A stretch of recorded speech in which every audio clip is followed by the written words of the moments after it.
दुनिया का सहारा तो बस दिखावा है। हकीकत में मेरा अल्लाह मुझे गिरने नहीं देता।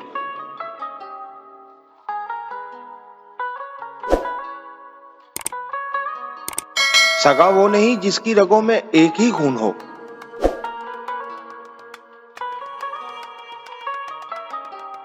सगा तो वो है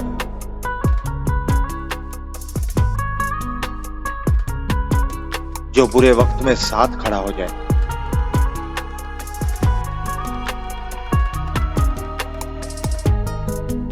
और हकीकत तो यह है कि अब हमें खुदा तब याद आता है जब हम दर्द के मारे हुए हों या फिर गर्ज के मारे हुए हों या फिर मर्ज के मारे हुए हों।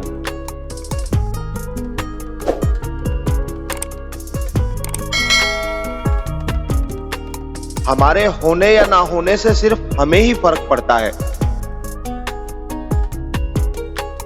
सिर्फ हमारा ही किरदार खत्म हो जाता है।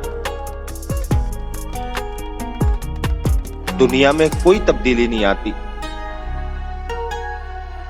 किसी चीज पर कोई असर नहीं होता।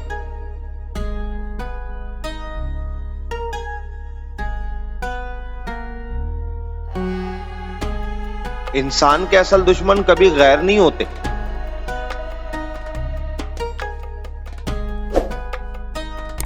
बल्कि इसकी अपनी सोच और गलत फैसले होते हैं जो इसके रास्तों को मुश्किल बना देते हैं।